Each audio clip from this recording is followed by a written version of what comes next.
cassement de papo. Écoutez, ce qui se prépare, ça sent pas du tout bon. Donc, il y a des discussions entre Emmanuel Macron et Tidiane Thiam. Il y a même une proposition faite à Tidiane Thiam pour qu'il soit le premier ministre de Alassane Dramane Ouattara. Si le PDCI accepte de se fondre dans le RHDP. Le PDCI RDA risque de se fusionner, c'est-à-dire retourner à sa vomissure et retourner au RHDP. Tidiane Thiam n'est pas trop chaud, il n'est pas trop chaud, mais il y a des discussions qui sont en train de se faire et c'est possible qu'il accepte ou pas, mais il y a des discussions qui sont en train de se faire. Et celui qui l'encourage à rentrer dedans, c'est l'autre. Comment il s'appelle? C'est Emmanuel Macron, le chef de l'État français, qui est en train de voir. Parce que les gens veulent verrouiller la Côte d'Ivoire. Ils veulent verrouiller la Côte d'Ivoire. Je vous le dis. Ils veulent verrouiller la Côte d'Ivoire. Ils veulent verrouiller la Côte d'Ivoire. Ils n'ont pas encore verrouillé, parce que je sais qu'il y a quelqu'un qui a dit, mais peut-être qu'ils ont déjà verrouillé. Non, ils veulent verrouiller la Côte d'Ivoire. Ils n'ont pas encore fini, ils n'ont pas encore verrouillé la Côte d'Ivoire, mais ils veulent verrouiller notre pays complètement. Complètement. Et ils relancent ce que Feu Henri Konan Bédié avait accepté à l'époque et qu'il a refusé vers la fin. Le président Laurent Gbagbo a trouvé bon de s'allier au PDCI pour former un bloc afin de faire tomber Alassane Dramane Ouattara qui a brigué un troisième mandat et qui poussait encore le pion plus loin pour, comment on appelle, aller faire un quatrième mandat anticonstitutionnel. Le RDA d'Alassane Dramane Ouattara négocie avec le PDCI RDA sur certains points. Ils ne peuvent pas accepter que le président Henri Konan Bédié se rapproche du président Laurent Gbagbo. Ça serait trahir ce que eux ils ont mis en place depuis autant d'Oufoué. Donc, comme le président Henri Konan Bédié était un obstacle, était un blocage, était celui-là même qui voulait redonner, comme lui-même il a dit, je veux redonnons la Côte d'Ivoire aux Ivoiriens. Ça n'a pas plu à ceux qui ne voulaient pas voir la Côte d'Ivoire aux Ivoiriens. Ils l'ont expédié aux cieux. Ils l'ont vite enlevé sur la terre des vivants. Il y en a qui disaient, oui, donc il ne peut pas avoir mort naturel, il peut pas. Vous-même, quand vous regardez ce qui s'est passé avec Feu Henri Konan Bédié, là, c'est mort naturel. Vous-même, là, quand vous regardez ça, là, c'est mort naturel. Les amis, quand vous-même, vous regardez ce qui s'est passé avec le président Henri Konan Bédié, là, est-ce que c'est mort naturel? Les mots sont forts. Tapoter. Tapoter, les amis. C'est pas mort naturel. Donc, elle dirait, mais il est vieux, il est... Oh, arrêtez ça, arrêtez ça, arrêtez ça. Arrêtez ça, enlevez ça. Les BT dit, à ses amis, Deyukulmi. À ses amis, Deyukulmi. À ses amis, Deyukulmi. Arrêtez de nous embrouiller avec vos histoires de, oui, il est vieux. Est-ce que quelqu'un peut pas mourir simplement, mais allez-y, demandez à Ouattao. Ouattao, là, il est parti comment? Allez-y, demandez à Ahmed Bakayoko est parti comment? Eux-mêmes, les gars, là, demandez comment ils sont partis. Vous venez nous parler de mort naturelle. Même quand nous-mêmes, on parlait de ça, eux, vous les mêmes, là, encore, vous êtes sortis pour dire, mais donc, quelqu'un ne peut pas gagner naturellement. Faut pas TikTok va me bloquer, les amis. Quelqu'un ne peut pas gagner naturellement. Et on fouille, on creuse, on voit que c'est pas naturel. Il n'y a rien qui est naturel dedans. Il n'y a rien qui est naturel. Vous voyez? Donc, à un moment donné, les gens sont en train de vendre leur âme au diable. Et je vous ai dit que le sieur, le neveu de l'oncle, Blé Goudé, là, il va rentrer dans ce gouvernement-là. Il va rentrer dans ce gouvernement. Et je vous avais même expliqué comment il conseilla, comment il s'appelle, Kakabe, son ami, de se délivrer du président Henri Konan Bédié. C'est-à-dire de faire le choix d'aller se vendre à Alassane Dramane Ouattara afin d'être ministre lui aussi, pour juste montrer au président, feu président Henri Konan Bédié, que lui, il peut réussir de lui-même, sans que son nom soit donné par le président Henri Konan Bédié. Juste ça, parce que celui qui m'expliquait ça, c'est le neveu de l'oncle, Blé Goudé Charles, qui m'expliquait que si KKB a été nommé ministre, sans l'avis d'Henri Konan Bédié, c'était pour montrer à Henri Konan Bédié que lui, KKB, il pouvait aussi être nommé sans l'approbation d'Henri Konan Bédié. C'est-à-dire, il pouvait lui aussi prendre son envol, prendre son indépendance. Voilà. Donc, si Blé Goudé m'explique ça, ça veut dire que lui aussi peut vouloir prendre son indépendance. La preuve en est. Toutes ces démarches qu'il fait, tout ce qu'il dépose là, ça et là, les pics, les paroles, c'est pour devenir ministre un jour, sous Alassane Dramane Ouattara. S'il lui propose ça, il va jamais refuser. Qui peut parier avec moi que Blé Goudé va refuser s'il est proposé ministre? Qui peut parier avec moi? Qui va dire non, lui, il veut pas être ministre de Alassane Ouattara, Dramane Ouattara? Qui peut parier avec moi? Mettez, écrivez en commentaire, je vais voir. Qui peut parier avec moi que Blé Goudé, le neveu de l'oncle, va accepter peut refuser, si jamais on l'appelle pour être ministre? Qui peut parier avec moi? Personne. Je vois personne qui peut parier avec moi. D'ailleurs, Simone Yvé, MGC, on apprend dans nos informations que elle va donner un nom qui sera nommé. Voilà. Une personne du MGC dont elle seule a le nom, elle va donner un nom, elle va donner ce nom-là pour que la personne soit nommée. Donc le gouvernement là, il aura beaucoup de départs, mais il aura beaucoup d'entrants, il aura beaucoup d'arrivées. Le gouvernement d'Alassane Dramane. Et quand j'ai dit ça le 31 décembre 2025, il y en a qui discutaient. Je vous ai dit que dès qu'on rentre en 2026, Alassane Dramane Ouattara va faire un remaniement ministériel. Voilà. J'étais pas trop sûr pour Begré Mambé, mais j'étais sûr pour Photocopie qui va devenir président de l'Assemblée nationale dont je vous avais parlé. Je vous ai dit qui sera le président de l'Assemblée. D'ailleurs, il y a actuellement une bataille, une guerre froide entre Téné Brahima et Bitogo pour la présidence de l'Assemblée nationale. Bitogo est au courant, mais il ne veut pas lâcher l'affaire, en fait. Donc, il y a une petite bataille nocturne, une guerre froide entre Bitogo et Téné Brahima sur la présidence de l'Assemblée nationale. Vous voyez? Donc, voici ce qui est en train de se passer. Voici ce qui est en train de se passer. Ils sont en train de se battre pour pouvoir bouffer. Parce qu'Alassane Dramane Ouattara est là encore. Donc, certaines personnes se disent, mais nous, parce que les questions se posent. Les gens se posent des questions, ils se demandent, nous, à quel niveau nous sommes? Qu'est-ce qu'on compte faire? Est-ce que Alassane Dramane Ouattara, alors, sera laissé, il sera laissé comme ça? Mais la peur fait que, aujourd'hui, les gens comme les Konaté Zie là, du GPS, ex-GPS qui est retenu au RADP, la peur fait que il commence à délirer. Il nous dit que Soro Kibafori Guillaume veut déstabiliser la Côte d'Ivoire. Il nous dit que il avait été coopté par Soro pour aller en mission au Mali. Il y a plein de choses qu'il est en train de faire pour pouvoir gagner son pain, parce que eux tous se disent qu'il faut gagner leur pain en racontant des histoires, en racontant des choses. Nous, on n'est pas là-bas, nous, on ne sait pas. Voilà, c'est lui, son ami, qui est chose, comme on appelle, qui est Soro. Donc, ils savent ce qu'ils se sont dit. Il sait sur quoi il s'appuie pour dire que le gars est en train de préparer quelque chose. Ça, ce sont des amis, c'est des secrets d'amis. Ils ont commencé à sortir ça un peu. Aujourd'hui, voilà, lui qui dit que Albatros, Soro sait de quoi il s'agit. Quand il parle d'Albatros, ils savent ce qu'ils font.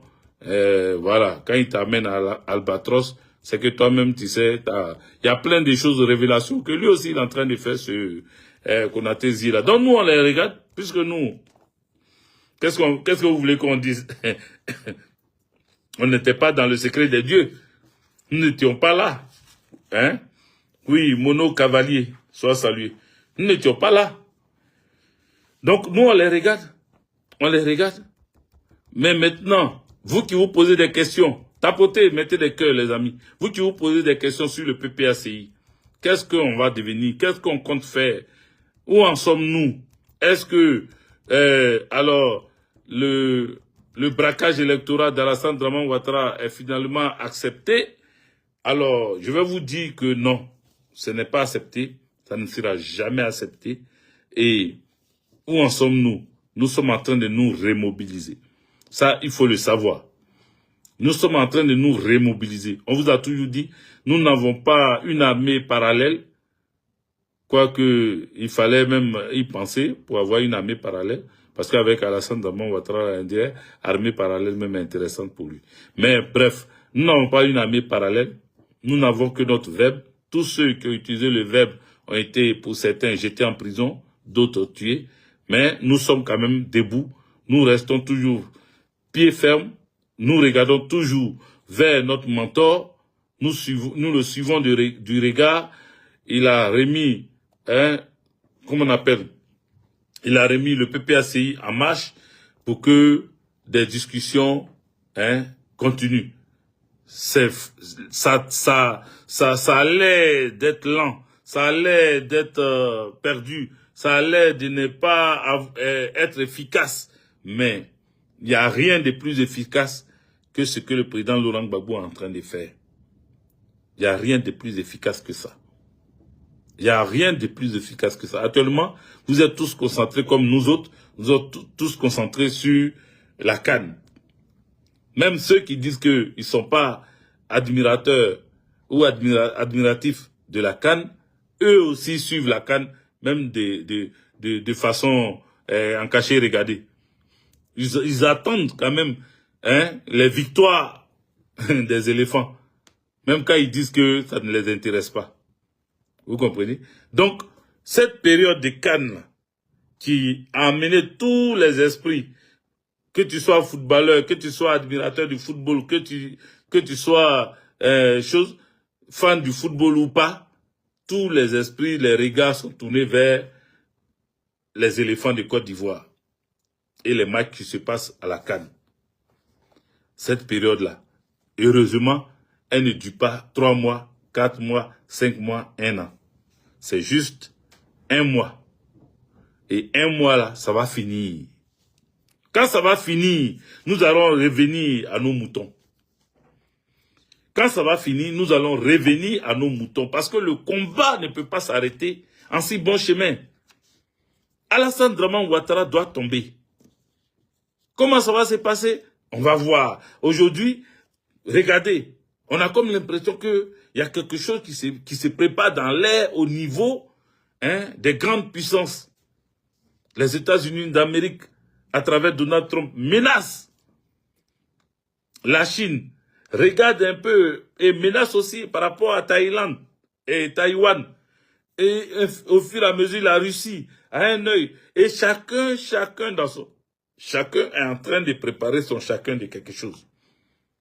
Nous, au niveau de la Côte d'Ivoire, nous disons qu'Alassane Draman Ouattara ne doit pas faire un mandat encore de plus. Donc nous aussi, nous sommes regardants vers le pouvoir d'Abidjan. Donc quand on est en train de parler, on rigole, on chose, eux, ils ne savent pas, donc ils se posent des questions. Qu'est-ce qu'on fait? Pourquoi on ne parle pas du 4e mandat? Donc ils viennent dans nos vidéos, ils viennent sur nos lives, et puis ils écrivent en commentaire. Qu'est-ce que vous dites maintenant du 4e mandat? À vous parlez plus du 4e mandat? Mais c'est nous qui parlions du 4e mandat. Maintenant, on a décidé de parler de neige. On a décidé de parler d'autres choses. Maintenant, vous, quel est votre problème dedans? Pourquoi ça vous fait mal?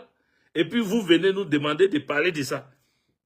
Pourquoi vous, ça vous donne... C'est-à-dire, vous êtes tellement embrouillé que vous voulez forcément que nous parlons du 4e mandat. Mais on a dit qu'il n'y aura pas de 4e mandat. Maintenant, en fait, vous venez, vous voulez entendre qu'on dise ce qu'on veut faire ou qu'est-ce qu'on a prévu faire, ou quelles sont les nouvelles. Mais les nouvelles là, que vous cherchez là, vous voyez, c'est ce que je viens de vous donner. J'ai dit, le PDCI RDA risque de se fusionner dans le RHDP. Donc, vous risquez d'avoir le PDCI RDA encore avec vous. Mais, sachez que tous les membres du PDCI RDA ne sont pas d'accord avec cette attitude-là. Ne sont pas d'accord de fusionner dans le RHDP. Est-ce que vous comprenez? Voilà. Ils ne sont pas tous d'accord. Donc, il y aura encore une fracture au PDCI RDA.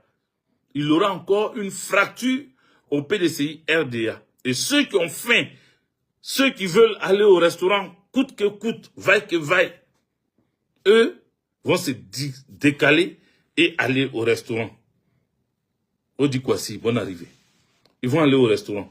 Mais ceux qui ne sont pas d'accord d'aller au restaurant vont se désolidariser, vont se dissocier de ceux qui ont décidé d'aller au restaurant. Et ça va amener cette fracture-là. Et dans cette fracture, rappelez-vous que le PPACI continue de tendre la main au PDCI, continue de dire que c'est ensemble que nous pouvons faire tomber Alassane Draman Ouattara et ses suppôts. Il n'y a aucune puissance dans ce monde qui peut contre un peuple debout. Aucune puissance. Aucune dictature. Aucune puissance, aucune dictature ne peut contre un peuple debout. Quand un peuple est debout, quand un peuple dit non, personne ne peut obliger ce peuple-là à dire oui. Et nous sommes en train de nous atteler à cela. Convaincre et non vaincre. Convaincre les populations pour dire que nous avons notre destin en main. Ce combat aujourd'hui est économique. Les gens sont en train de vouloir prendre ceux qui ont des ressources, des pays qui ont des ressources, leur arracher leurs ressources par la force maintenant. Ils ont décidé d'arracher les ressources par la force. Venezuela, vous-même, vous voyez. Groenland ou quoi là. Vous-même, vous voyez. Comment on appelle, Donald Trump a décidé de, voilà. Il a décidé de jeter, bafouer le droit international et de faire ce que lui veut. Voilà. Il s'en fout du droit international. Pourtant, c'est eux là qui, après les guerres, la première guerre mondiale, deuxième guerre mondiale, ont décidé de mettre en place des règles. Mais eux-mêmes ne respectent pas ces règles-là.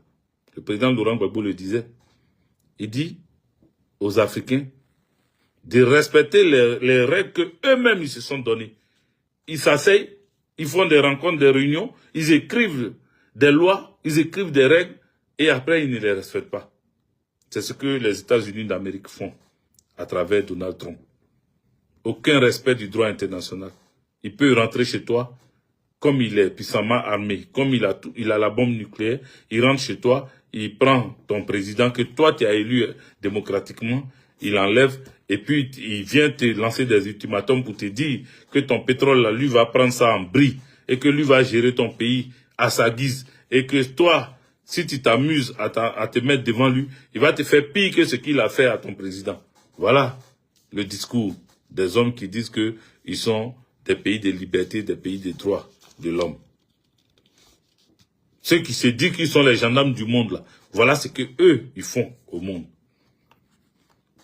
Donc nous, au niveau de l'Afrique, au niveau de notre continent, surtout au niveau de nos pays, nous devons commencer à réfléchir.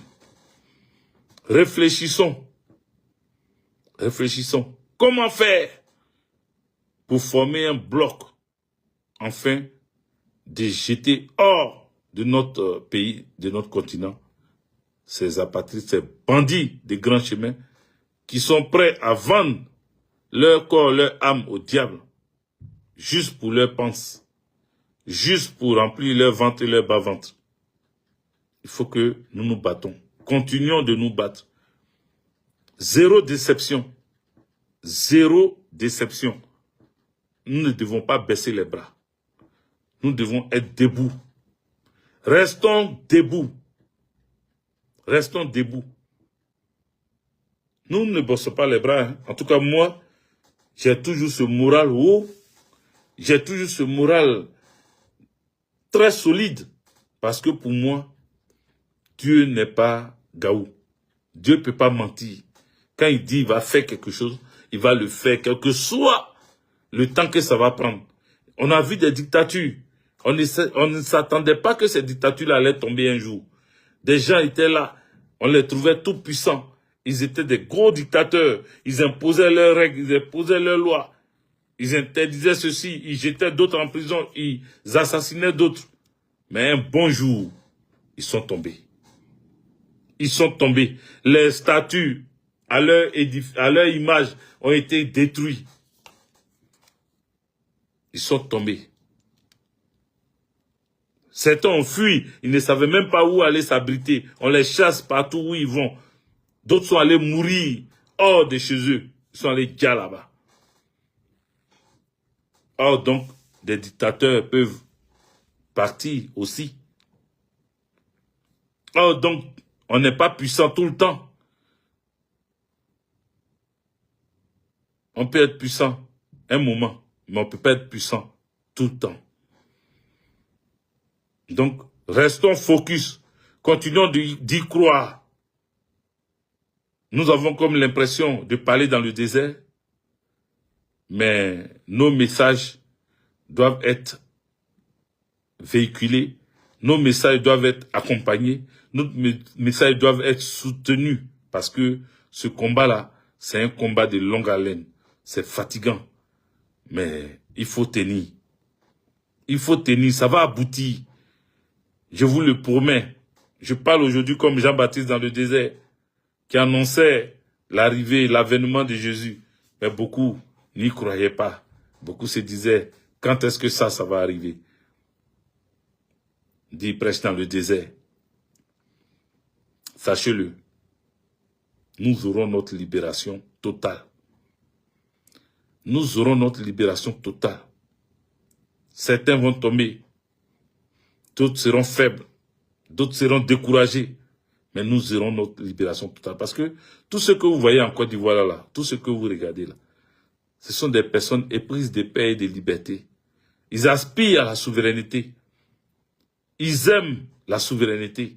Ils aiment l'indépendance réelle. Mais ils ne savent pas comment faire. Quand tu leur demandes, ils disent, oh, il ne fait pas politique. Mais en réalité, ils sont politiques jusqu'au cerveau, jusqu'à la moelle épinière. Ils sont politiques. Mais ils disent, je ne fais pas politique. Quand ça va déclencher demain, ils seront là. Vous allez voir, ça va vous surprendre. Ça va vous surprendre que beaucoup en Côte d'Ivoire, que vous voyez, qui faisaient comme s'ils ne faisaient pas la politique là. Ils sont tous souverainistes. Ils n'aiment pas ce qui se passe dans notre pays. Mais ils ont peur. À cause de la peur, ils restent bouche bée. À cause de la peur, ils se camouflent. À cause de la peur, ils disent qu'ils ne font pas politique. À cause de la peur, parce qu'ils ne veulent pas perdre leur vie. Ils se disent qu'un jour, en se réveillant, quelque chose va changer. Mais, effectivement, un jour, en vous réveillant, quelque chose va changer. Et ce jour-là seulement, vous direz que le monsieur là ne parlait pas dans le désert. Il ne parlait pas parce qu'il avait envie de parler, parce qu'il n'avait rien à dire. Il parlait parce que c'est ce qui allait arriver. Il parlait parce que ça devait arriver. Donc, je vous remercie. Merci de m'avoir écouté. Comme je vous ai dit, je ne vais pas m'éterniser parce qu'il faut que je me réveille à 3 heures encore pour le Jossi. Donc, chers amis, partagez la vidéo. Partagez-la à tous vos amis. Envoyez cette vidéo partout. Dites aux gens que ce qui s'est passé le 25 octobre 2025 en Côte d'Ivoire est un braquage électoral. Une dictature, quel que soit ce qu'elle est, quelle que soit sa puissance, finit toujours par tomber. Donc Alassane Dramane Ouattara, son 4e mandat qu'il est en train de faire, dans lequel on voit des gens abandonner leur chapelle politique, abandonner leurs amis, abandonner leurs frères, abandonner leurs leaders pour choisir la facilité parce que pour eux, le temps passe. Ils se disent qu'ils sont déjà vieux. Ils se disent qu'à leur âge, là, ils n'ont plus envie d'attendre. Ils n'ont plus envie de souffrir. Il faut que ce changement-là arrive. Il faut que ce changement-là arrive. Donc, moi, j'ai béni Dieu pour dire que Dieu n'est pas un gaou. Dieu ne ment pas. S'il a dit qu'il va faire quelque chose, il va le faire. Et pour la Côte d'Ivoire, il a dit qu'il va faire quelque chose. Mais il va le faire. Il va le faire. Benito, merci pour les cadeaux. Il va le faire. Il va le faire. Et moi, j'y crois fermement. Il va le faire. S'il ne le fait pas, jusqu'à présent, c'est parce que des cœurs sont endurcis. C'est parce que des gens hésitent, ont des doutes. Des gens ne croient pas en Dieu. Des gens ont des doutes sur la parole de Dieu. Des gens ne croient pas. C'est pour ça que ça traîne. C'est pour ça que ça traîne. La dernière fois, il disait à quelqu'un, dans une vidéo, que quand Moïse devait faire traverser les enfants d'Israël, ils ont dit qu'ils vont faire 40 jours. 40 jours et 40 nuits dans le désert, afin d'arriver dans la terre promise. Mais à cause de doutes de ces Israélites, à cause de doutes de ceux qui étaient là, qui écoutaient le prophète Moïse, mais qui ne croyaient pas en ce qu'il dit. Certains sont allés faire des veaux pour dire qu'on n'a qu'à adorer d'autres dieux, on n'a qu'à faire d'autres choses. Pensons à faire d'autres choses. Ça a allongé, au lieu de 40 jours, ils ont fait 40 ans dans le désert. Au lieu de 40 jours, ils ont fait 40 ans. Donc, quand Dieu promet faire quelque chose, et qu'on n'a pas la foi, et qu'on reste là en train de discuter, en train de douter, en train d'hésiter, en train de mettre en cause même la parole de Dieu, cher ami, Dieu retarde ta grâce. On souffre, c'est dur. Il fait froid actuellement. La neige, tu es dans la voiture même. Quand tu vas tourner dans le rond-point, comment on appelle, voiture là, se déporte quelque part là-bas, tellement ça glisse. La neige est sur nous. Et on dit, bon, on s'en va. Allez, on s'élève matin très tôt. Voilà. Ici en France, on annonce le froid, le vent, pardon, une tempête. On dit la tempête, la partie de 22 heures aujourd'hui, ça commence. Et demain, ça sera là. Donc, on dit aux gens de rester chez eux, de ne pas privilégier les sorties. Mais toi, tu es gardien comme moi, agent de sécurité. Tu ne peux pas faire télétravail, tu es obligé d'aller sur le terrain.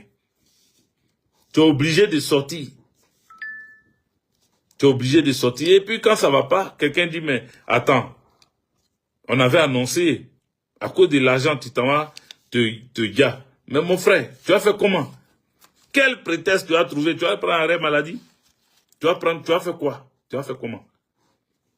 Tu vas faire comment? Parce que la météo annonce.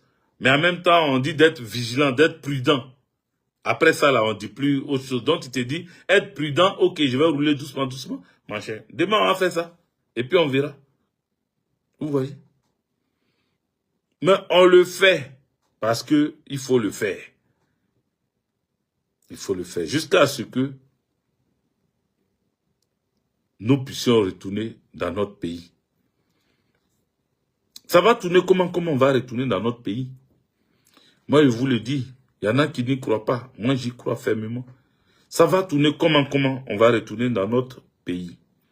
Ça va tourner comment on va reprendre en main le pays.